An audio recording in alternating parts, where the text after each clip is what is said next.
Selamat malam saya ucapkan kepada Bapak, Ibu, dan saudara-saudara yang mengikuti persekutuan doa dan pemahaman Alkitab malam hari ini secara live stream di tempat masing-masing. Kita mengucap syukur karena Tuhan masih memberikan kita kesempatan untuk menaikkan doa-doa syafaat kita dan mendengarkan firman-Nya. Saudara-saudara, Yesus berkata manusia hidup bukan dari roti saja, tapi juga dari setiap perkataan yang keluar dari mulut Allah. Tetapi juga dari setiap firman yang keluar dari mulut Allah. Kita sangat membutuhkan firman Tuhan untuk memberikan nutrisi rohani bagi jiwa kita hari lepas hari. Dan tema kita pada malam hari ini adalah kesempurnaan Kristus. Kesempurnaan Kristus. Christ perfection. Sebelum kita masuk ke dalam PA malam hari ini, saya mengajak kita untuk berdoa sekali lagi. Bapa dalam surga, yang kami kenal dan sembah di dalam nama Tuhan Yesus Kristus, kami memuji keagungan-Mu, karena Engkaulah yang layak untuk menerima segala hormat dan kemuliaan. Malam hari ini Engkau telah mengizinkan kami untuk bersama-sama menaikkan doa-doa kami. Dan saat ini kami akan mendengarkan sebagian firman-Mu. Biarlah Tuhan yang mempersiapkan hati kami sebelum hamba-Mu yang penuh dengan kelemahan dan keterbatasan ini menjelaskan firman-Mu kepada kami masing-masing. Bukalah hati kami selebar mungkin sehingga kami dapat mendengarkan kebenaran-Mu, dan juga bukalah mata hati kami untuk melihat keajaiban firman-Mu. Kami serahkan waktu kami pada malam hari ini ke dalam tangan-Mu. Hanya dalam nama Tuhan Yesus kami berdoa. Amin. Saudara-saudara yang dikasihi oleh Tuhan, sejak penciptaan sampai akhir zaman, Alkitab berkali-kali membicarakan tentang tuntutan Allah kepada manusia. Saya ulangi sekali lagi. Sejak penciptaan sampai akhir zaman, Alkitab berulang kali atau berkali-kali membicarakan tentang tuntutan Allah kepada manusia. God's demand to man, ya, God's demand to man. Tuntutan Allah kepada manusia. Kalau kita membaca Alkitab mulai dari Kejadian sampai Wahyu, maka saudara dan saya akan menemukan di dalamnya berkali-kali Allah membicarakan, Alkitab membicarakan mengenai tuntutan Allah kepada manusia. Apa yang Allah kehendaki bagi manusia, apa yang Allah kehendaki dari manusia. Inilah yang disebut dengan tuntutan Allah kepada manusia. Kita bisa melihat 3 contoh dalam Alkitab mengenai tuntutan Allah, ya. Jadi kita bisa melihat mengenai tuntutan Allah di dalam Alkitab ini melalui 3 contoh. Saudara-saudara, contoh yang pertama adalah tuntutan Allah kepada Adam. Ya, kita bisa melihat contoh yang pertama dari tuntutan Allah kepada manusia ini melalui tuntutan Allah kepada Adam. Jadi kita akan coba untuk melihat contoh yang pertama dari Kejadian 3 ayat 16 sampai 17. Saudara-saudara, contoh pertama dari tuntutan Allah kepada manusia ini kita bisa lihat dalam Kejadian 3 ayat 16 sampai 17, yaitu tuntutan Allah kepada Adam. Dan kalau saudara-saudara memperhatikan konteks ayat ini, saudara-saudara dikasihi oleh Tuhan, kalau saudara-saudara memperhatikan konteks ayat ini, saudara-saudara, maka saudara akan melihat bahwa sebelum manusia jatuh ke dalam dosa pun Allah sudah memberikan tuntutan. Saya ulangi sekali lagi, sebelum manusia jatuh ke dalam dosa pun Allah sudah memberikan tuntutan. Saya akan membacakan dari Kejadian 3, saya akan membacakan dari Kejadian 2 ayat 16 sampai 17. Kejadian 2 itu menceritakan mengenai penciptaan manusia dan bagaimana Allah menempatkan manusia pertama di Taman Eden. Jadi sekali lagi saudara-saudara, Kejadian 2 ini konteksnya sebelum ada dosa, sebelum kejatuhan.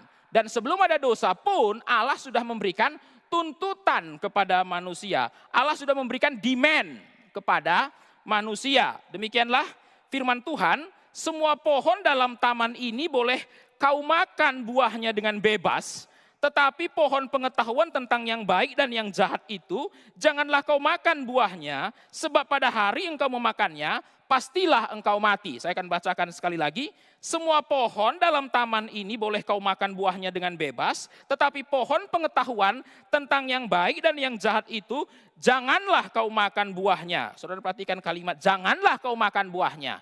Ini adalah tuntutan Allah kepada manusia pertama. Ini adalah tuntutan pertama yang tercatat di dalam Alkitab. Tuntutan pertama yang tercatat di dalam kisah penciptaan yang diberikan Allah kepada manusia.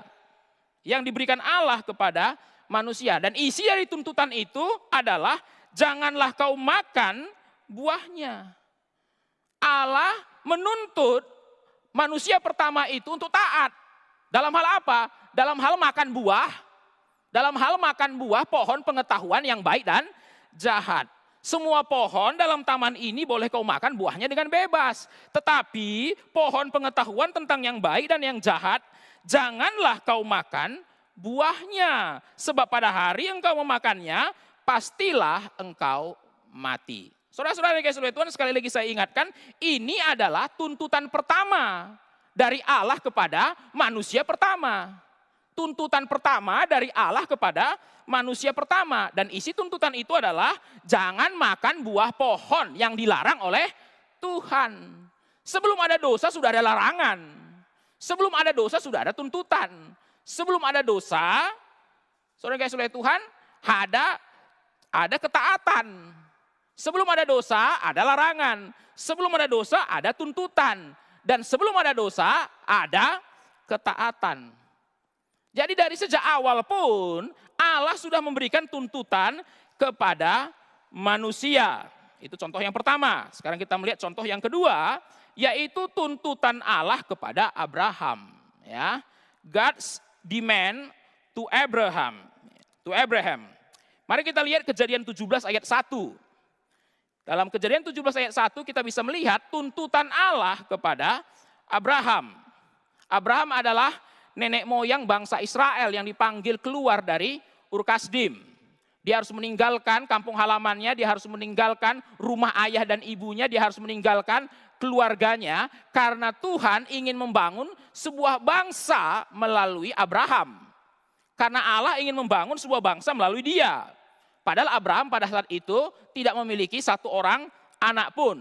Dia dan istrinya sendiri sudah terlalu tua untuk mendapatkan seorang anak. Tapi Allah ingin membangun sebuah bangsa melalui pasangan yang sudah tua ini.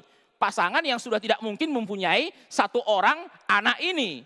Tapi sebelum Allah memberikan kepada Abraham anak yang dijanjikan itu, dia berkata kepada Abraham dalam Kejadian 17 ayat 1, saya bacakan untuk kita semua, akulah Allah yang maha kuasa, hiduplah di hadapanku dengan tidak bercela. Saya ulangi sekali lagi. Akulah Allah yang maha kuasa, hiduplah di hadapanku dengan tidak bercela. New International Version menerjemahkannya, walk before me faithfully and be blameless. Walk before me faithfully and be blameless. Ini adalah tuntutan Allah kepada Abraham. Apa tuntutan Allah kepada Abraham? Hiduplah di hadapanku dengan tidak bercela. Hiduplah di hadapanku dengan tidak bercela. Atau dalam terjemahan New International Version-nya, faithfully and blameless. Sebelum Abraham mendapatkan seorang anak, sebelum dia melihat keturunannya yang selanjutnya, Allah berkata kepada Abraham, walk before me faithfully and be blameless. Faithful and blameless. Ini tuntutan. Ini tuntutan. Setelah Abraham meninggalkan kampung halamannya, setelah dia meninggalkan ayah dan ibunya, setelah dia meninggalkan tempat kelahirannya, apa yang dikatakan Allah kepada Abraham? Ini sebuah tuntutan. Sebuah tuntutan, Abraham harus melakukannya. Abraham harus mentaatinya. Walk before me, atau dalam bahasa Indonesia, hiduplah di hadapanku. Dalam bahasa Inggrisnya, walk artinya berjalan. Allah menuntut Abraham supaya berjalan di hadapan Allah dengan setia dan tidak bercela. Dengan setia dan tidak bercela. Ketika manusia pertama ditempatkan di Taman Eden, Allah menuntut supaya mereka tidak makan buah. Tidak makan buah yang dilarang. Bukan tidak boleh makan semua buah. Semua buah itu boleh dimakan. Semua buah yang ada di Taman Eden itu boleh dimakan, kecuali satu pohon. Satu pohon ini buahnya jangan dimakan. Ini tuntutan Allah kepada manusia pertama. Dan tuntutan Allah kepada Abraham adalah, hiduplah di hadapanku dengan setia dan tidak bercela. Lalu kita melihat contoh yang ketiga, yaitu tuntutan Allah kepada bangsa Israel. Tuntutan Allah kepada bangsa Israel. Di dalam Keluaran 19 ayat 5. Ya, di dalam Keluaran 19 ayat 5. Oke. Nah, Keluaran 19 ayat 5 ini konteksnya adalah bangsa Israel sudah meninggalkan Mesir. Mereka sudah melewati Laut Merah. Ya, mereka benar-benar sudah putus hubungan dengan Mesir. Namun mereka belum sampai ke tanah perjanjian. Dan kalau kita melihat di dalam konteksnya, maka Keluaran 19 ini terjadinya di Gunung Sinai. Ya, apa yang menarik dengan Gunung Sinai adalah Tuhan akan memberikan kepada mereka 10 perintah. Ya, Tuhan akan memberikan kepada mereka hukum Taurat. Ya, nah, Keluaran 19 ayat 5 ini belum menceritakan tentang hukum Taurat. Karena hukum Taurat itu diberikannya di Keluaran 20. Namun kalau kita memperhatikan apa yang dikatakan Tuhan pada Keluaran 19 ayat 5, ini merupakan persiapan untuk bangsa Israel nanti menerima hukum Taurat. Dan isinya adalah sebuah tuntutan. Tuntutan yang diberikan oleh Tuhan kepada bangsa yang baru dibebaskannya. Kalau kita memperhatikan kalau kita memperhatikan dari Keluaran 3, 4, dan seterusnya sampai Keluaran 19, maka kita akan melihat bagaimana Allah membebaskan bangsa Israel. 10 tulah di Mesir, Laut Merah terbelah, itu semua adalah cara Allah membebaskan bangsa Israel. Dan setelah mereka melewati Laut Merah, mereka kemudian melewati padang gurun, lalu mereka tiba di Gunung Sinai. Lalu di Gunung Sinai itu mereka berkemah di kaki gunungnya. Lalu Allah memberikan pada mereka sebuah tuntutan. Saya bacakan untuk kita semua, Keluaran 19 ayat 5. Jadi sekarang jika kamu sungguh-sungguh mendengarkan firman-Ku dan berpegang pada perjanjian-Ku, maka kamu akan menjadi harta kesayangan-Ku sendiri dari antara segala bangsa. Sebab akulah yang empunya seluruh bumi. Saya bacakan sekali lagi. Jadi sekarang itu maksudnya apa? Ya setelah kamu bebas ini. Jadi setelah Israel dibebaskan, mereka diberikan tuntutan. Setelah Abraham dipanggil, diberikan tuntutan. Setelah Adam diciptakan, diberikan tuntutan. Saya ulangi sekali lagi. Setelah Adam diciptakan, diberikan tuntutan. Diciptakan, ditempatkan, dikasih tuntutan. Setelah Abraham dipanggil, lalu kemudian masuk ke tanah perjanjian, diberikan tuntutan. Demikian juga dengan contoh yang ketiga. Setelah Israel dilepaskan dari Mesir, dibawa keluar, lalu kemudian melewati Laut Merah, melewati padang gurun, sampai di Gunung Sinai, diberikan tuntutan. Dan isinya adalah, jika kamu sungguh-sungguh mendengarkan firman-Ku dan berpegang pada perjanjian-Ku, maka kamu akan menjadi harta kesayangan-Ku sendiri dari antara segala bangsa. Sebab akulah yang empunya seluruh bumi. Kalau kita memperhatikan kalimat yang kedua itu terdengar sangat indah. Ya, kalimat yang kedua itu terdengar sangat indah. Ya, sangat indah bagi orang Israel dan juga sangat indah bagi kita. Karena di situ dikatakan menjadi harta kesayanganku, my treasure possession di antara segala bangsa. Artinya bangsa Israel bukanlah satu-satunya bangsa yang ada di dunia. Ada banyak bangsa di dunia ini. Tapi di antara semua bangsa dunia ini, engkaulah my treasure possession, harta kesayanganku. Akulah empunya seluruh dunia, dan di seluruh dunia ini ada banyak bangsa, tapi di antara banyak bangsa, hanya engkaulah yang menjadi harta kesayanganku. Itu sebabnya kalimat ini terdengar sangat indah. Tapi sebelum masuk ke dalam kalimat ini, sebelum masuk ke dalam kalimat itu, sebelum masuk ke dalam janji itu, Tuhan berkata kepada mereka, ya, Tuhan berkata kepada mereka, ada tuntutan di situ. Kamu sungguh-sungguh mendengarkan firmanku dan berpegang pada perjanjianku. Sebelum masuk ke janji, ada demand. Sebelum masuk ke janji, apa janjinya? Menjadi harta kesayanganku. Tapi sebelum masuk ke janji itu, Tuhan memberikan tuntutan. Apa tuntutannya? Mendengarkan firmanku dan berpegang pada perjanjianku. Atau dalam terjemahan English Standard Version-nya, obey my voice. Bukan hanya mendengar, tapi obey and keep my covenant. Keep my covenant. Ya, Tuhan menuntut bangsa Israel. Apa tuntutannya? Obey my voice. Yang mana Tuhan? Pasal 20. Pasal 20. Diberikanlah 10 perintah. Diberikanlah hukum Taurat. Diberikanlah 10 perintah dan diberikanlah hukum Taurat. Dan nanti Musa kemudian, lalu nanti Musa akan mensahkan buku perjanjian. Dan dalam buku perjanjian itu terdapat perintah. Perintah. Bangsa Israel harus melakukan perintah itu dengan tidak bercela. Dengan tidak bercacat, dengan tidak bercela. Obey my voice and keep my covenant. Ya. Obey my voice dan keep my covenant. Maka kita perhatikan ya, dari sejak awal Tuhan itu menuntut umatnya. Umat yang pertama yang diciptakan. Umat yang kedua Abraham. Dan ini adalah umat yang ketiga. Ya, umat yang ketiga. Bukan berarti Tuhan punya 3 umat. Tapi kalau kita perhatikan, Tuhan memberikan tuntutan kepada umatnya. Abraham harus hidup faithfully dan blameless. Bangsa Israel harus obey my voice dan keep my covenant.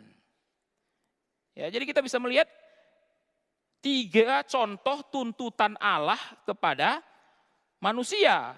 Ya, 3 contoh tuntutan Allah kepada manusia. 3 contoh tuntutan Allah kepada umatnya.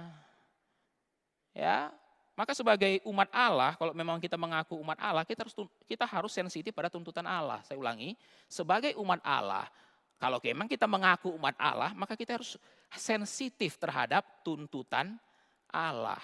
Ya, seringkali kita berpikir karena kita umat Allah, maka kita bebas tuntutan. Oh, Allah nggak nuntut, ya. Allah itu nggak nuntut. Allah itu seperti Bapak yang, ya itulah Bapak yang baik, ya. Ya kan? Itulah Bapak yang baik. Bapak yang baik itu nggak pernah nuntut. Benarkah demikian? Bapak yang baik tidak pernah menuntut? Justru Bapak yang baik itu menuntut anaknya. Menuntut anaknya. Demikian juga dengan Allah kita. Sebagai umat Allah, kita harus sensitif dengan tuntutan Allah. Kalau memang kita umat Allah, kita perlu bertanya, apa yang Tuhan mau? Ya, apa tuntutan Allah bagi kita? Nah, inilah yang harusnya menjadi pertanyaan dari orang-orang Kristen. Apa yang Tuhan mau dari saya? Ya, bukan sebaliknya. Apa yang saya mau dari Tuhan? Sebagai umat Allah, yang menjadi pertanyaan kita adalah apa yang Tuhan mau dari saya? Ya, jangan pertanyaannya mengenai apa yang saya mau dari Tuhan. Itu mulu pertanyaannya, itu terus. Nah, para saudara-saudara yang dikasihi oleh Tuhan, tuntutan Allah adalah ekspresi kekudusannya, ya. Tuntutan Allah adalah ekspresi dari kekudusannya. Waktu kita melihat tuntutan Allah, maka kita akan menyadari kekudusan Allah. Tuntutan Allah itu adalah ekspresi dari kekudusannya. Maka kalau kita perhatikan isi tuntutan Allah, apa yang Tuhan mau dari umatnya, kenapa sih Tuhan maunya begitu? Ya, kenapa sih Tuhan nuntutnya seperti itu? Kenapa tuntutan Tuhan? Kenapa tuntutan Tuhan itu ya itu? Ya. Kalau kita melihat tuntutan Allah, kalau kita melihat apa yang Tuhan tuntut dari kita, maka kita akan menyadari kekudusannya. Mengapa Allah menuntut yang seperti ini? Karena Dia Allah yang kudus. Ya. Mengapa Allah menuntut hal yang seperti ini? Karena Dia Allah yang kudus. Maka kalau kita serius dengan tuntutan Allah, maka kita harus serius dengan kekudusan Allah. Allah menuntut seperti ini, ya karena Dia Allah yang kudus. Dan disinilah menjadi persoalan. Allah yang kudus memberikan tuntutan kepada manusia berdosa. Ya, sebagai Allah yang kudus, tuntutannya begitu tinggi. Sebagai manusia yang berdosa, kita akan sulit, bahkan tidak mungkin untuk memenuhi tuntutan itu. Saya ulangi, sebagai Allah yang kudus, Allah menuntut begitu tinggi. Karena tuntutan Allah itu dasarnya adalah standar kekudusannya. Tuntutan Allah itu didasarkan pada standar kekudusannya. Maka kalau kita membaca di Alkitab, dan kita menemukan kenapa sih Allah tuntut yang begini, yang begini, yang begini. Kenapa Allah menuntutnya seperti itu? Karena Dia adalah Allah yang kudus. Tuntutannya adalah ekspresi dari kekudusannya. Tuntutannya adalah ekspresi dari kekudusannya. Ya, mari kita perhatikan Imamat 19 ayat 2. Imamat 19 ayat 2. Satu kitab yang sangat kental dengan kekudusan Allah. Ya. Satu kitab yang sangat kental dengan kekudusan Allah. Dan kalau kita melihat di dalam kitab Imamat ada begitu banyak tuntutan. Harus begini, harus begitu, harus begini, harus begitu. Untuk ibadah seperti ini, untuk hidup seperti ini, untuk perkawinan seperti ini. Untuk korban seperti ini, untuk ritual ibadah seperti ini. Baru kalau kita membaca kitab Imamat itu kita bertanya, kenapa sih Tuhan menuntut seperti ini? Kenapa Tuhan nuntut perkawinan itu seperti ini? Kenapa Tuhan menuntut hidup itu seperti ini? Kenapa Tuhan menuntut relasi dengan sesama itu ya seperti ini? Sekali lagi karena Dia adalah Allah yang kudus. Ya, karena Dia adalah Allah yang kudus. Itu sebabnya Dia minta begini, Dia minta begitu. Dan dalam Imamat 19 ayat 2 dikatakan, kuduslah kamu sebab aku Tuhan Allahmu kudus. Kuduslah kamu sebab aku Tuhan Allahmu kudus. Jadi mengapa Tuhan memberikan begitu banyak tuntutan kepada umatnya? Memberikan banyak tuntutan kepada orang Kristen. Karena Dia mau orang Kristen itu kudus. Tujuan tuntutan Allah adalah kekudusan. Karena tuntutan Allah adalah ekspresi kekudusannya. Tujuan tuntutan Allah kepada manusia adalah kekudusan. Mengapa Allah menuntut saya dan saudara seperti itu, seperti ini, melakukan ini dan melakukan itu? Karena Dia mau kita hidupnya kudus. Karena tuntutan Allah adalah ekspresi dari kekudusannya. Ya, maka kalau kita perhatikan, ya kita tidak perlu heran kenapa banyak orang berpikir Tuhan itu tuntutannya kok ribet. Ya, kok ribet? Bukan hanya ribet, tapi seolah-olah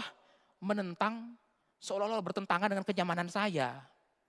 Allah itu menuntut dan tuntutannya itu melawan kenyamanan saya, against my comfort. Karena Allah itu Allah yang kudus dan kenyamanan saya itu kenyamanan orang berdosa. Saya ulangi ya, kenapa sih tuntutan Allah itu terkesan merepotkan bagi banyak orang? Ya, ribet dan melawan kenyamanan. Ya, kalau ikut tuntutan Tuhan, ya siap-siaplah hidup gak nyaman. Karena Dia Allah yang kudus dan kenyamanan saya adalah kenyamanan orang berdosa. Itu sebabnya kalau saya mengikuti tuntutannya Allah, ya maka saya harus bersiap kenyamanan saya diganggu. Tapi kalau kita kembali lagi kepada Imamat 19 ayat 2, tujuan dari tuntutan Allah adalah kekudusan saya. Karena tuntutan Allah adalah ekspresi dari kekudusannya. Ya. Di dalam Imamat 19 ayat 2 saya bacakan sekali lagi dikatakan, kuduslah kamu sebab aku Tuhan Allahmu kudus. Kamu di sini adalah bangsa Israel. Apa yang Tuhan mau dari bangsa Israel? Kuduslah kamu sebab aku Tuhan Allahmu kudus. Dan ayat ini kemudian diulangi lagi dalam perjanjian baru, dalam 1 Petrus 1, ya, saya akan buka 1 Petrus 1, mari kita bersama-sama membuka 1 Petrus 1. Saya tidak memasukkan ayat ini di PowerPoint, mari kita membukanya bersama-sama.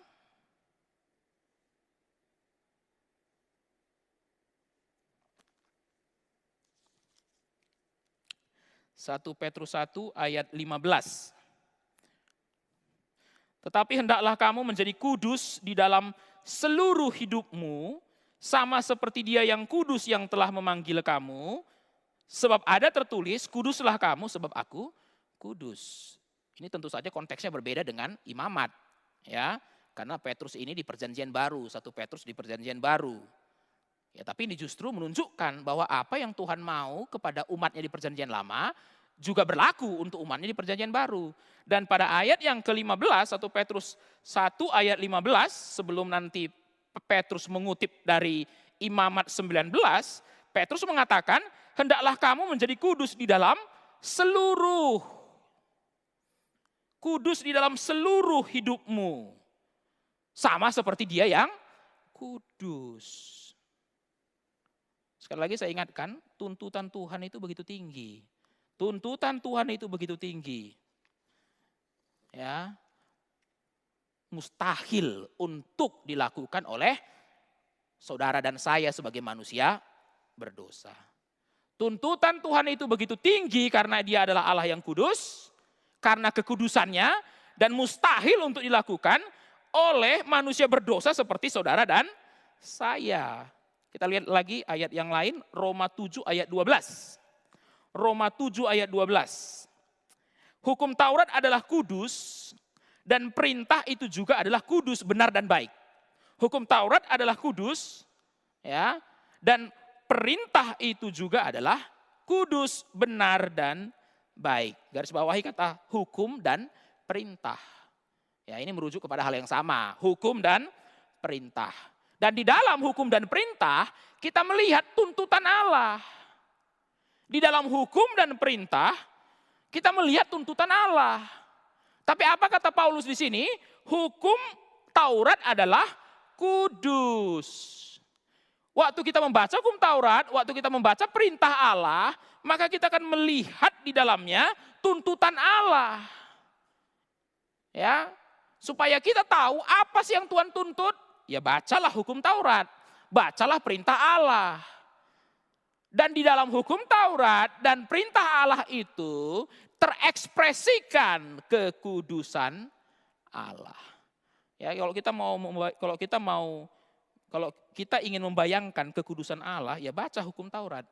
Hukum Taurat itu adalah ekspresi dari kekudusan Allah. Hukum Taurat itu mengekspresikan bahwa Allah itu kudus, benar, dan baik. Ya, saya ulangi sekali lagi. Jadi hukum Taurat itu mengekspresikan bahwa Allah kita itu adalah Allah yang kudus, Allah yang benar, dan Allah yang baik. Kita tidak bisa melihat Allah secara fisik, kita tidak bisa melihat Allah secara visible, tapi kita bisa membayangkan seperti apa Dia, sosoknya, karakternya. Melalui apa? Melalui tuntutannya. Tuntutannya yang mana? Tuntutannya yang tercantumkan di dalam hukum Taurat dan perintah. Ya, tuntutannya yang tercantum di dalam hukum Taurat dan perintah. Saudara-saudara, setelah melihat betapa tingginya tuntutan Allah dan betapa mustahilnya bagi kita untuk memenuhi standar itu, pertanyaannya adalah, siapakah yang dapat memenuhi tuntutan Allah? Ya. Setelah kita melihat betapa tingginya tuntutan Allah, betapa sempurnanya tuntutan Allah itu, karena Dia adalah Allah yang kudus, dan kita adalah orang berdosa yang mustahil untuk memenuhinya, pertanyaannya adalah, siapakah yang dapat memenuhi tuntutan Allah? Saudara dan saya tidak bisa memenuhi tuntutan Allah itu, karena terlalu sempurna bagi kita orang berdosa ini. Ya. Kalau begitu pertanyaannya, siapa yang dapat memenuhi tuntutan Allah? Kalau memang begitu sempurnanya, ada enggak yang bisa memenuhi tuntutan Allah? Kalau tidak ada yang bisa memenuhi tuntutan Allah, ya maka kita semua binasa. Karena kalau kita tidak bisa memenuhi tuntutan Allah, maka kita akan dihukum oleh Allah. Allah tidak akan meluputkan manusia yang tidak bisa memenuhi tuntutannya. Tuntutan Allah itu begitu tinggi, Allah tidak berkompromi dengan tuntutannya, manusia harus melakukan tuntutan itu, tapi siapa yang bisa untuk melakukannya? Inilah yang menjadi pertanyaan pemazmur. Ya, pertanyaan ini juga yang pernah muncul di dalam pemazmur. Mari kita baca Mazmur 15 ayat 1 dan 2. Saya mengajak kita untuk bersama-sama melihat Mazmur 1, Mazmur 15 ayat 1 dan 2. Saya bacakan untuk kita semua. Tuhan, siapa yang boleh menumpang dalam kemahmu? Siapa yang boleh diam di gunungmu yang kudus? Ini pertanyaannya. Ya. Siapa yang boleh menumpang dalam kemahmu? Kemah suci, tabernakel. Siapa yang boleh diam di gunungmu yang kudus? Yerusalem. Oh, ini pertanyaannya.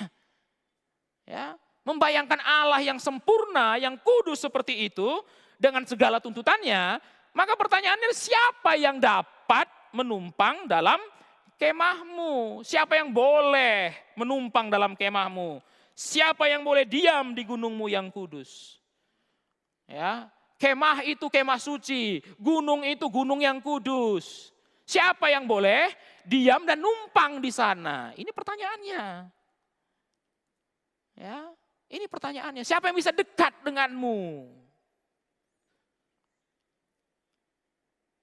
Dan di ayat 2, jawabannya adalah, yaitu dia yang berlaku tidak bercela. Atau bahasa Inggrisnya blameless, itu jawabannya.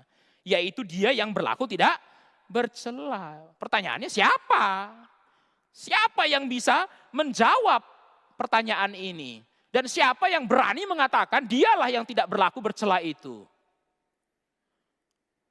Tidak ada satu orang pun yang berani untuk menjawab pertanyaan ini. Kenapa? Karena tidak ada manusia yang sempurna. Tidak ada manusia yang sempurna. Ya. Allah itu sempurna dalam kekudusannya dan tinggi dalam tuntutannya. Siapa yang bisa memenuhinya? Tidak ada. Ya. Siapa yang bisa mengatakan kalau dialah yang dimaksud dengan yang berlaku tidak bercela di dalam Mazmur 15 ini? Siapa? Tidak ada. Tidak ada yang berani untuk mengatakan sayalah orang yang dimaksud dalam Mazmur 15 ayat 1 sampai 2 ini. Maka di dalam Mazmur 15 ayat terakhirnya dikatakan, siapa yang berlaku demikian dia tidak goyang selama-lamanya. Siapa yang berlaku demikian dia tidak akan goyah selama-lamanya. Tapi siapa? Ya, siapa? Kita sudah melihat kekudusan Allah. Kita sudah mengerti bagaimana tingginya tuntutan Allah. Maka pertanyaannya adalah, siapa di antara manusia yang ada dalam dunia ini yang bisa memenuhi tuntutan tersebut? Saudara-saudara, tuntutan Allah hanya bisa dipenuhi oleh Yesus Kristus. Tuntutan Allah hanya bisa dipenuhi oleh Yesus Kristus. Why? Karena Dia sempurna. Di antara manusia yang ada dalam dunia ini, tak satu pun yang bisa memenuhi tuntutan Allah. Tapi kita bersyukur ada satu yang bisa memenuhi tuntutan Allah itu, yaitu Yesus Kristus. Kenapa Yesus Kristus?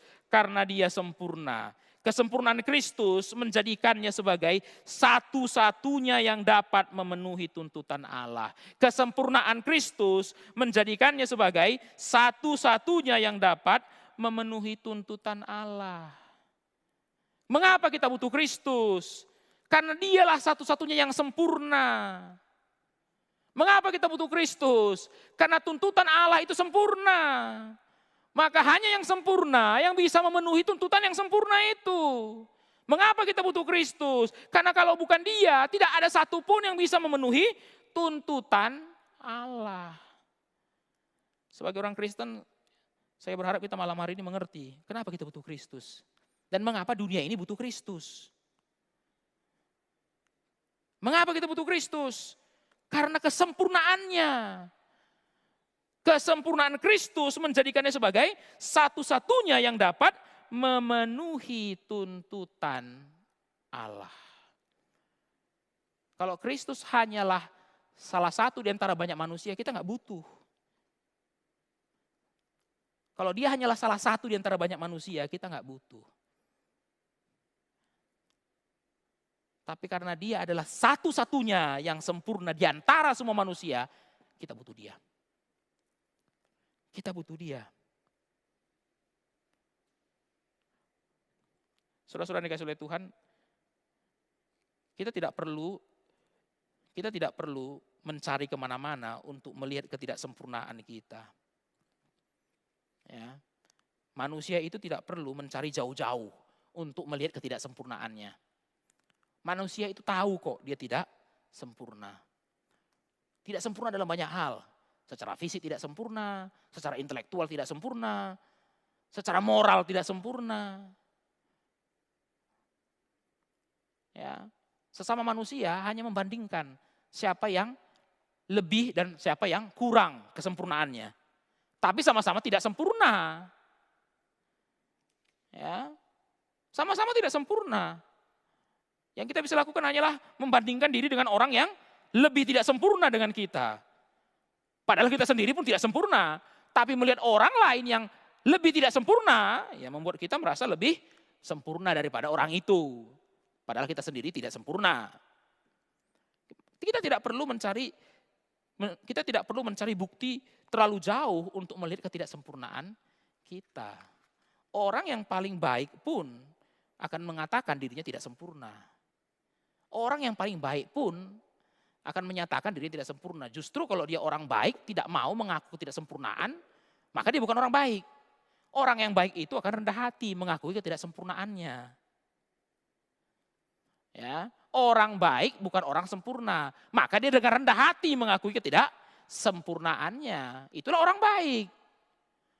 Ya, semakin dia merasa dirinya orang baik, maka dia akan semakin menyadari ketidaksempurnaannya, kekurangan-kekurangannya, dan dengan rendah hati mengakui kekurangan-kekurangannya. Hanya Kristus ya yang sempurna di dalam dunia ini. Hanya Kristus yang sempurna dalam dunia ini. Sekarang kita akan melihat apa sajakah kesempurnaan Kristus ya. Apa sajakah kesempurnaan Kristus. Kita akan mulai dari yang pertama, pekerjaannya sempurna. Ya. Pekerjaannya sempurna. His works is perfect. Pekerjaannya sempurna. Ya, pekerjaan penebusan yang dilakukan oleh Kristus itu sempurna. Ya, kita pasti tidak asing lah ya dengan Yohanes 19 ayat 20 di mana Kristus berkata, "It is finished." Sempurna artinya tidak perlu ditambahin lagi. Itu artinya sempurna, tidak perlu ditambahin lagi. Tidak ada yang perlu ditambahin lagi. Dan Yesus sendiri berkata di kayu salib, "Finish." Tidak ada yang perlu ditambah lagi untuk pekerjaannya. Apa yang dia kerjakan itu sempurna dari A sampai Z. Dari alfa sampai omega. Kita bisa melihat itu lagi, kita bisa melihat lagi di dalam Ibrani 1 ayat 3b. Mari kita bersama-sama membuka Ibrani 1. Ya, Ibrani 1. Dan Ibrani adalah surat yang banyak berbicara mengenai kesempurnaan Kristus. Dan dalam surat Ibrani ini penulisnya mau menunjukkan bahwa Kristus itu melampaui semuanya. Melampaui semuanya, dia bahkan melampaui imam besar sekalipun. Ya, dalam Ibrani 1 ayat 3b dikatakan, saya bacakan untuk kita semua. Dan setelah ia selesai mengadakan penyucian dosa, ia duduk di sebelah kanan yang maha besar di tempat yang maha tinggi. Saya ulangi sekali lagi. Dan setelah ia selesai mengadakan penyucian dosa, perhatikan kata selesai, ya, itu menyatakan bahwa pekerjaannya sempurna. Dia selesai mengadakan penyucian dosa. Dan setelah selesai, dia duduk di sebelah kanan yang maha besar. Apa buktinya bahwa dia sudah menyelesaikan pekerjaannya? Sekarang dia duduk di sebelah kanan Allah. Kematian Kristus adalah penyelesaian pekerjaan Kristus di dalam dunia ini. Dengan mati di Golgota, dia menyelesaikan penebusan dalam dunia ini. Yang untuknya dia datang. Dan apa buktinya kalau dia selesai? Dan apa buktinya kalau yang dia selesaikan itu berkenan kepada Allah? Dikatakan di ayat yang di kalimat berikutnya. Ia duduk di sebelah kanan. Selesai. Sempurna. Apa buktinya kalau pekerjaannya sempurna? Sekarang dia duduk di sebelah kanan. Di sebelah kanan yang maha besar di tempat yang tinggi. Nah, ini membuktikan kalau pekerjaan Kristus itu sempurna. Ya. Pekerjaan Kristus untuk menebus dosa itu perfect. Nggak perlu ditambahin lagi. Nggak perlu ditambahin lagi. Apa yang dibutuhkan manusia untuk dosa-dosanya hanyalah Kristus. Hanyalah Kristus. Maka sebagai orang Kristen kita perlu menekankan the sufficiency of Christ. Apa yang diperlukan orang percaya untuk dosanya, apa yang diperlukan manusia berdosa untuk masalah dosanya hanya Kristus. Karena dikatakan di sini selesai mengadakan penyucian dosa. Siapa yang bisa melakukan ini? Enggak ada. Siapa yang bisa mengatakan dia selesai mengadakan penyucian dosa? Tidak ada. Hanya satu, Yesus Kristus. Dan apa buktinya kalau dia selesai? Dia sekarang duduk di sebelah kanan yang maha besar di tempat yang tinggi. Itulah bukti bahwa pekerjaannya selesai dan sempurna. Sempurna. Kalau tidak sempurna, Bapa tidak terima. Kalau tidak sempurna, Allah tidak terima. Tapi karena itu sempurna, maka dia diterima. Dia diterima. Dia sekarang berada di sebelah kanan. Di sebelah kanan yang maha besar, di tempat yang maha tinggi. Kita lihat lagi dalam Ibrani 9. Mari kita bersama-sama membuka Ibrani 9.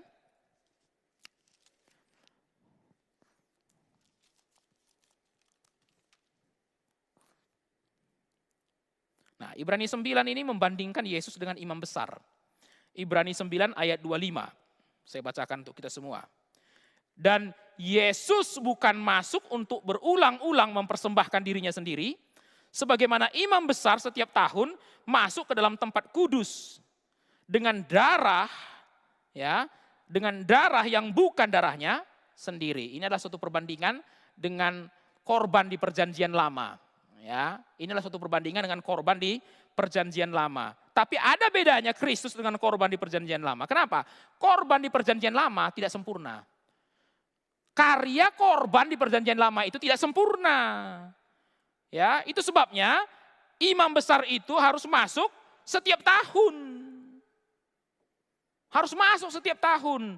Membawa darah yang bukan darahnya sendiri. Artinya apa? Darah yang dibawa imam besar itu. Dan imam besar itu sendiri tidak sempurna. Maka dia harus masuk berkali-kali. Tapi apa yang dikatakan ayat 25? Yesus bukan masuk untuk berulang-ulang. Ya, kalau imam besar itu harus berulang-ulang. Kalau korban itu disembelihnya berulang-ulang. Maka kita lihat ayat 26. Sebab jika demikian ia harus berulang-ulang menderita sejak dunia ini dijadikan. Tetapi sekarang ia hanya satu kali saja menyatakan dirinya pada zaman akhir untuk menghapuskan dosa oleh korbannya. Ya, imam itu harus masuk berulang-ulang. Korban itu disembelih lagi berulang-ulang. Tapi itu tidak cukup. Kenapa? Belum selesai. Belum selesai. Korban itu, imam besar itu tidak menyelesaikan. Ya, tapi itu semua dibutuhkan di Perjanjian Lama. Tapi kalau kita perhatikan ayat 26, berbeda dengan Yesus. Sekarang ia hanya satu kali saja. Satu kali cukup. Apa yang tidak bisa dilakukan oleh korban selama berulang-ulang berkali-kali bisa dilakukan Yesus hanya untuk satu kali. Bisa dilakukan Yesus hanya untuk satu kali. Ayat 28. Demikian pula Kristus hanya satu kali saja mengorbankan dirinya untuk menanggung dosa banyak orang. Satu kali saja bandingkan dengan dosa banyak orang. Once versus many. Demikian pula Kristus hanya satu kali saja mengorbankan dirinya untuk menanggung dosa banyak orang. Sesudah itu berarti sudah selesai. Sudah selesai. Sesudah itu ia akan menyatakan dirinya sekali lagi tanpa menanggung dosa untuk menganugerahkan keselamatan kepada mereka yang menantikan dia. Satu kali saja sudah selesai. Karena setelah itu dia datang untuk menyatakan dirinya tanpa menanggung dosa. Dia datang untuk menyatakan dirinya tanpa menanggung dosa untuk menganugerahkan keselamatan kepada mereka yang menantikan dia.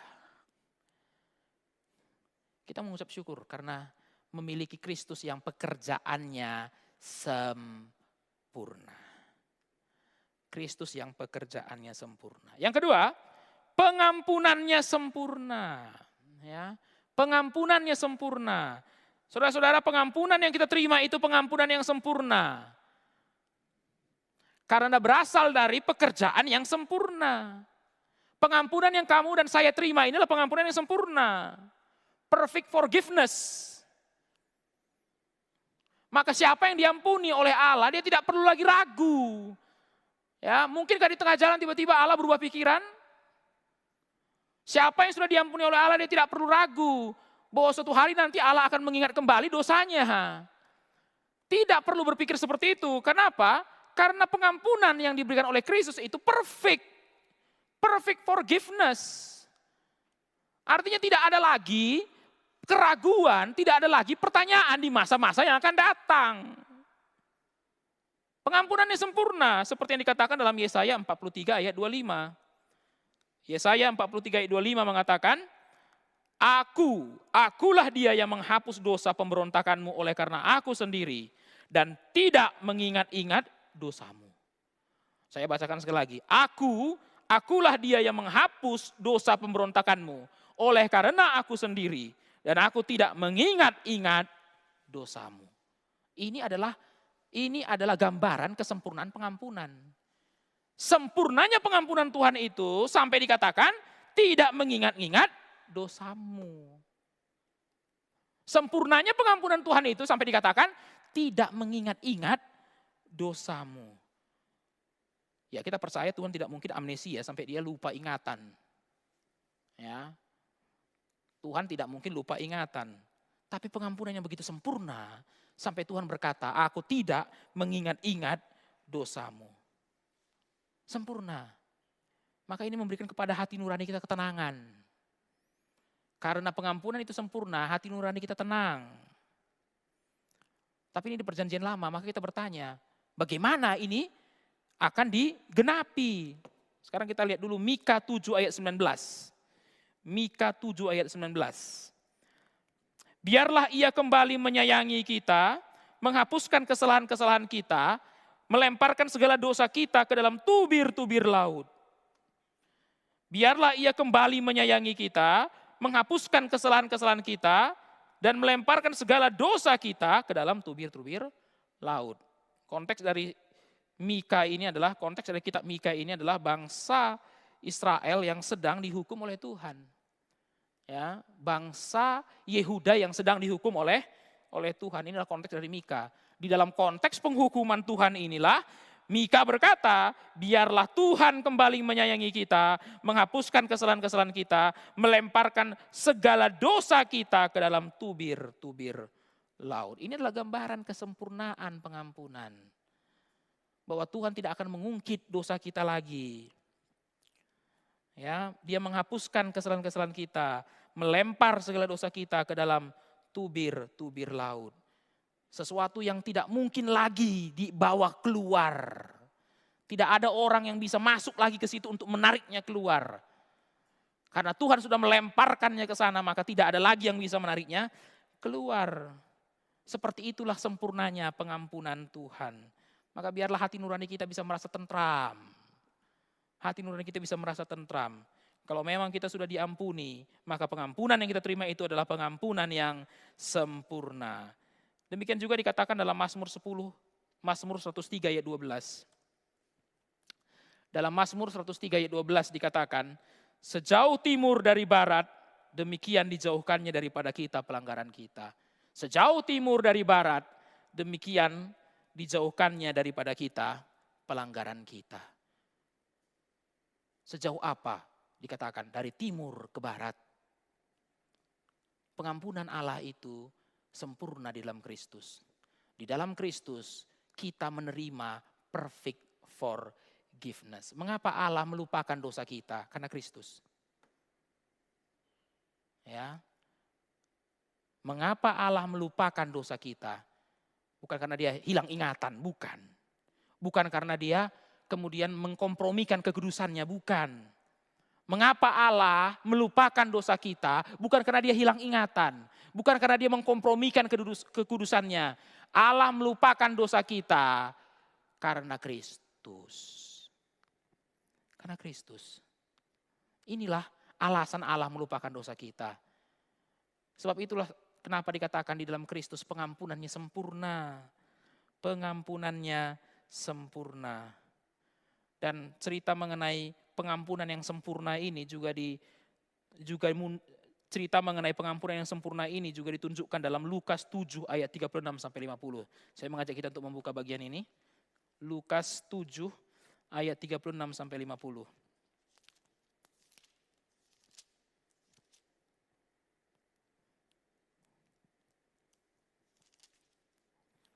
Dan Lukas 7 ini menunjukkan yang mengampuni itu adalah Yesus. Lukas 7 ayat 36 sampai 50. Kita tidak akan membacakan seluruhnya. Saya mengajak kita untuk melihat ayat ke-41 dan 42-nya. Ada dua orang yang berhutang kepada seorang pelepas uang, yang seorang berhutang 500 dinar, yang lain 50. Karena mereka tidak sanggup membayar, maka ia menghapuskan hutang kedua orang itu. Perhatikan, ia menghapuskan hutang kedua orang itu. Yang mana? Yang 500 dinar maupun juga yang 50 dinar. Dan semuanya dihapuskan. Perfect. Ya, perfect. Yang 500 dinar dihapuskan semuanya, yang 50 dinar juga dihapuskan semuanya. Ya. Pemilik utang itu bukan mengatakan saya akan hapuskan 50 dinar. Ya, kalau kamu 50 dinar, kamu lunas. Kalau kamu di atas 50 dinar, kamu harus bayar selisihnya. Bukan. Yang 500 dinar sempurna. Yang 50 dinar juga sempurna. Ya. Yang 500 dinar itu sempurna. Yang 50 dinar juga sempurna. Tidak perlu bayar hutang sama sekali. Tidak perlu bayar hutang sama sekali.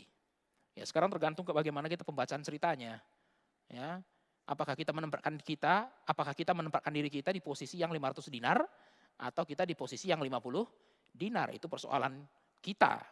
Ya, itu persoalan kita. Nah, seringkali kalau membaca cerita berhutang seperti ini, kita akan menempatkan diri kita di hutang yang paling kecil. Ya, kita akan menempatkan diri kita di hutang paling kecil. Kenapa? Karena kalau hutang kecil itu lebih terhormat, hutang besar itu memalukan. Maka kalau kita membaca cerita orang yang berhutang, ada 5 orang yang berhutang, maka kita akan menempatkan diri kita, mengidentifikasikan diri kita dengan yang paling kecil hutangnya. Tapi tujuan dari cerita ini untuk menunjukkan bahwa kita harus mengidentifikasikan diri kita dengan yang paling besar hutangnya. Paling besar hutangnya. Ya, itulah sebabnya kenapa perempuan ini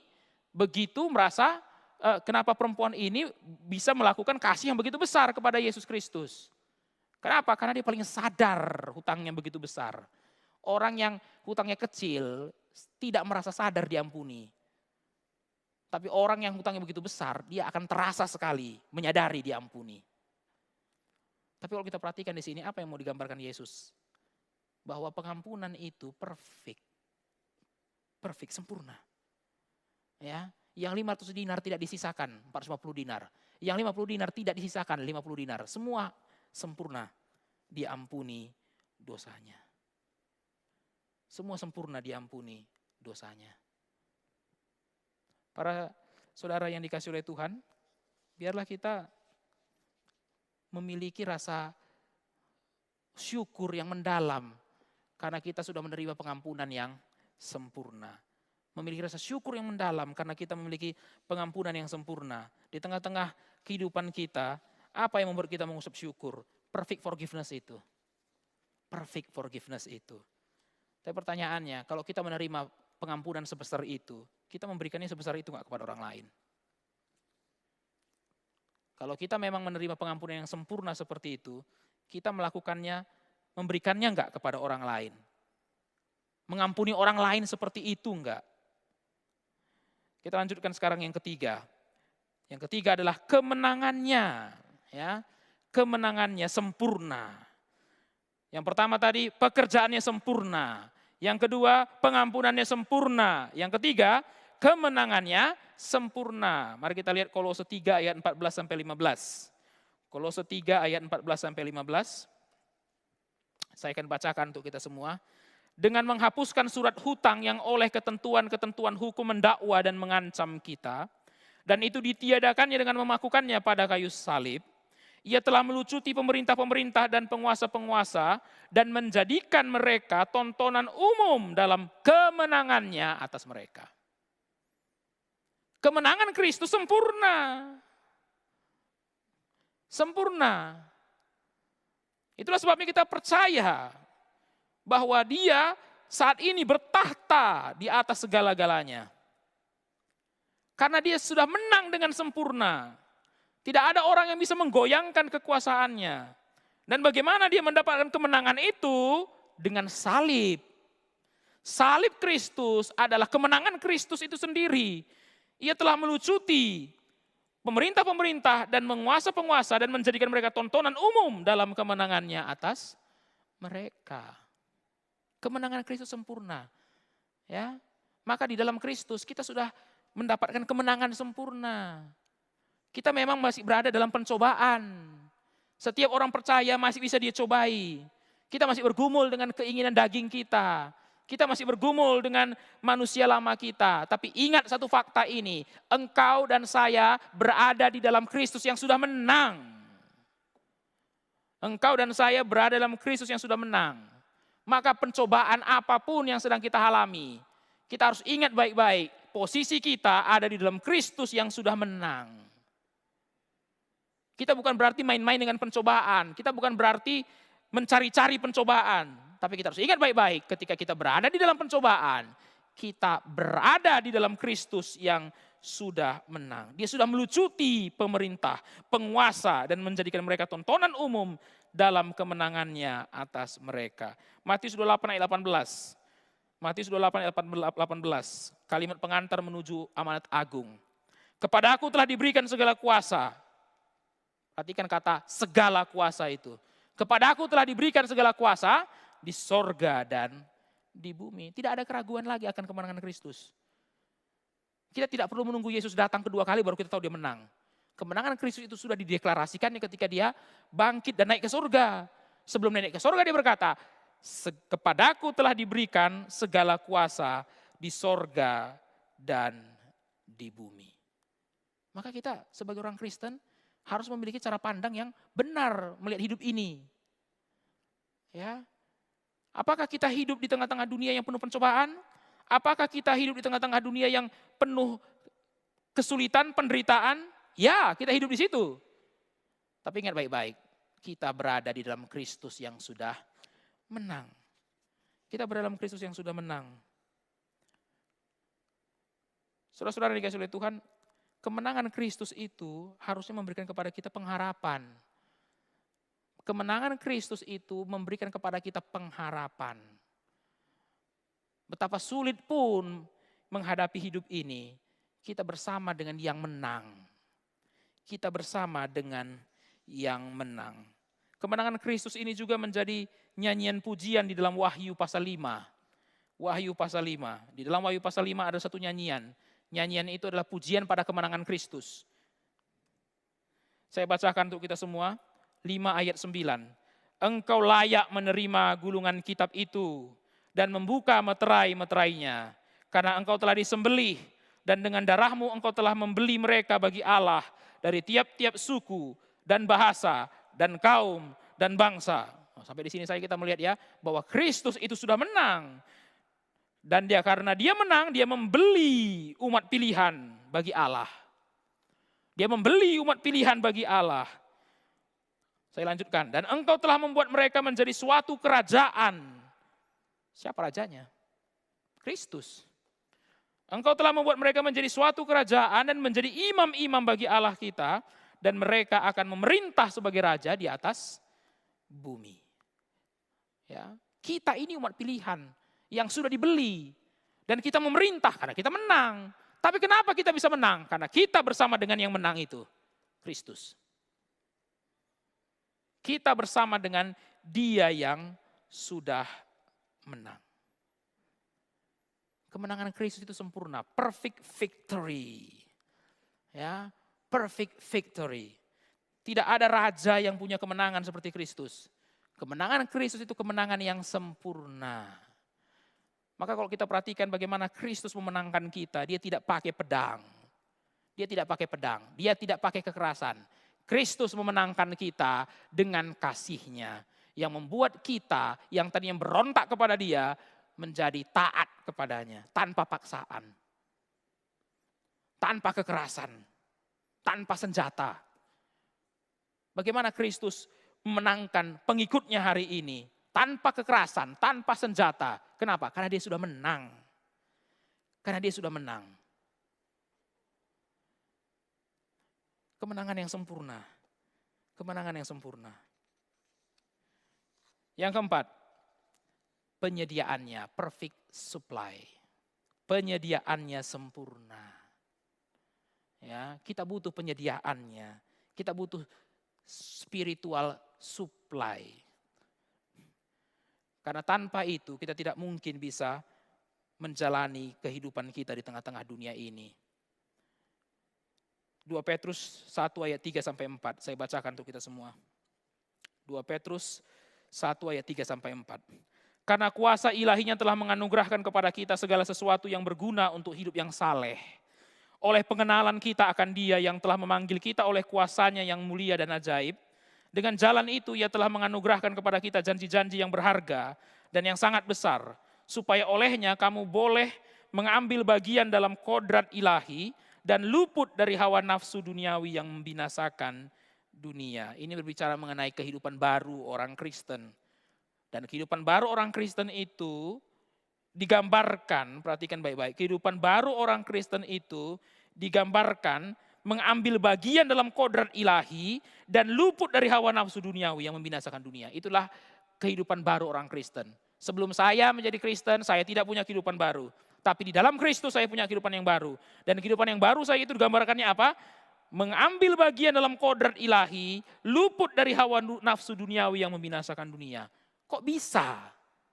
Bagaimana bisa? Saya yang berdosa ini bisa luput dan mengambil bagian dalam kodrat ilahi. Karena pada ayat 3 dikatakan, kuasa ilahinya telah menganugerahkan kepada kita segala sesuatu yang berguna untuk hidup yang saleh. Supply. Kuasa ilahinya telah menganugerahkan kepada kita segala sesuatu yang berguna untuk hidup yang saleh. Ada supply dari Kristus dan itu sempurna. Memiliki Kristus, kita memiliki supply untuk melawan dosa, untuk mengambil bagian dalam kodrat ilahi. Kita punya supply.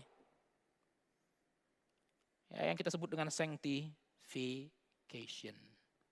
Pengudusan. Pengudusan itu tidak bisa tanpa supply. Kita tidak bisa menjalani sanctification itu tanpa ada supply spiritual.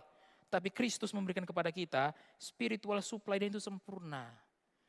Dan itu sempurna. Saudara yang dikasihi oleh Tuhan, Kristus memenuhi tuntutan Allah bagi kita.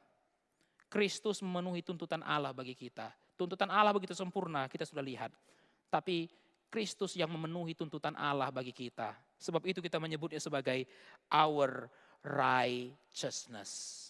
Our righteousness. Ya, tuntutan Allah begitu sempurna, ya. Tapi Kristus yang memenuhi tuntutan Allah itu bagi kita. Sehingga kita dibenarkan di dalam Kristus. Kristus menjadi kebenaran kita. Our righteousness. Apa yang kita bisa lakukan? Gak ada yang bisa kita lakukan.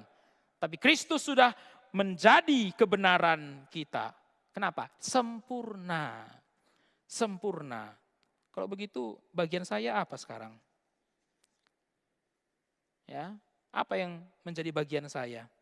Di dalam Kristus kita mampu untuk memenuhi tuntutan Allah. Di dalam Kristus kita mampu untuk memenuhi tuntutan Allah. Sebagai orang Kristen kita tidak bisa excuse, oh saya nggak sanggup memenuhi tuntutan Allah. Bisa. Kenapa? Karena sekarang kita di dalam Kristus. Sebelum kita menjadi orang percaya, kita tidak bisa melakukan tuntutan Allah karena terlalu tinggi. Itulah sebabnya Kristus menjadi our righteousness. Tapi sekarang di dalam Kristus, kita bisa melakukan tuntutan Allah. Bukan dengan kekuatan kita, tapi dengan Kristus. Tuntutan Allah sempurna, tetap sempurna.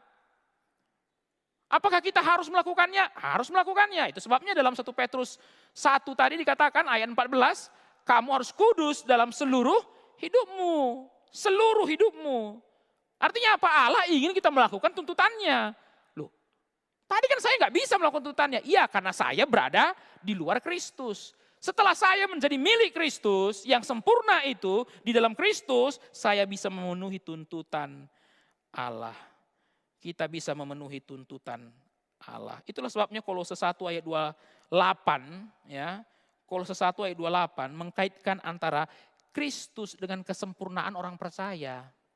Orang percaya bisa sempurna? Bisa. Di dalam Kristus. Orang percaya bisa sempurna di dalam Kristus. Maka dikatakan di sana, dialah yang kami beritakan apabila tiap-tiap orang kami nasihati, tiap-tiap orang kami ajari, untuk memimpin tiap-tiap orang kepada kesempurnaan dalam Kristus. Bukan sekadar kesempurnaan, tapi kesempurnaan dalam Kristus. Dan dalam Kolose 2 ayat 10 dikatakan, kamu telah dipenuhi di dalam Dia. Kamu telah dipenuhi di dalam Dia. Atau dalam terjemahan NIV-nya, in Him you have been made complete. In Him you have been made complete.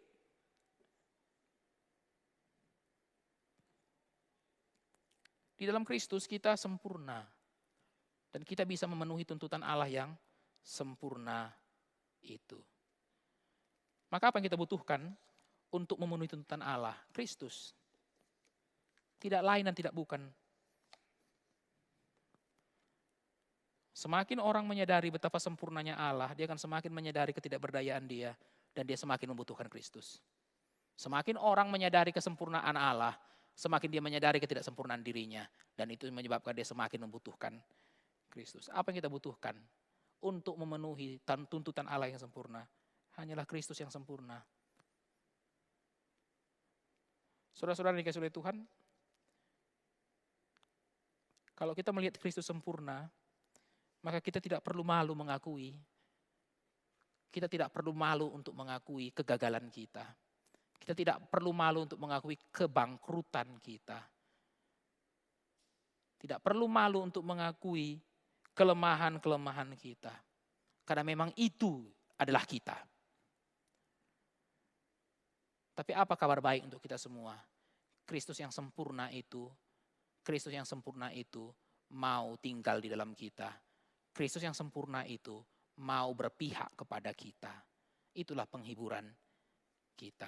Kiranya firman Tuhan pada malam hari ini menyadarkan kita betapa sempurnanya Kristus.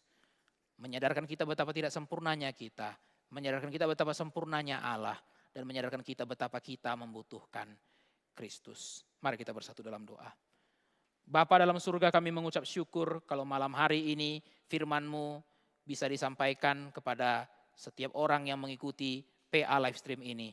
Biarlah kami yang sudah mengikuti bisa menyadari betapa kami membutuhkan Kristus yang sempurna. Kami seringkali melupakan bahwa kekayaan kami yang paling berharga adalah Kristus. Karena tanpa itu kami sebenarnya sangat-sangat menyedihkan. Kami adalah manusia berdosa yang begitu miskin dan begitu terlantar. Tapi Kristus yang sempurna itu sudah memenuhi kebutuhan kami, sudah memenuhi hati kami dengan anugerahnya. Terima kasih ya Bapa, kami serahkan firman ini biarlah terus tinggal di dalam hati setiap orang yang mendengarkannya. Dalam nama Tuhan Yesus kami berdoa. Amin. Saudara-saudara yang dikasihi oleh Tuhan, kita diberikan kesempatan untuk memberikan persembahan. Mari kita memberikan persembahan dengan ucapan syukur kepada Tuhan. Saudara-saudara bisa memberikan persembahannya melalui QR.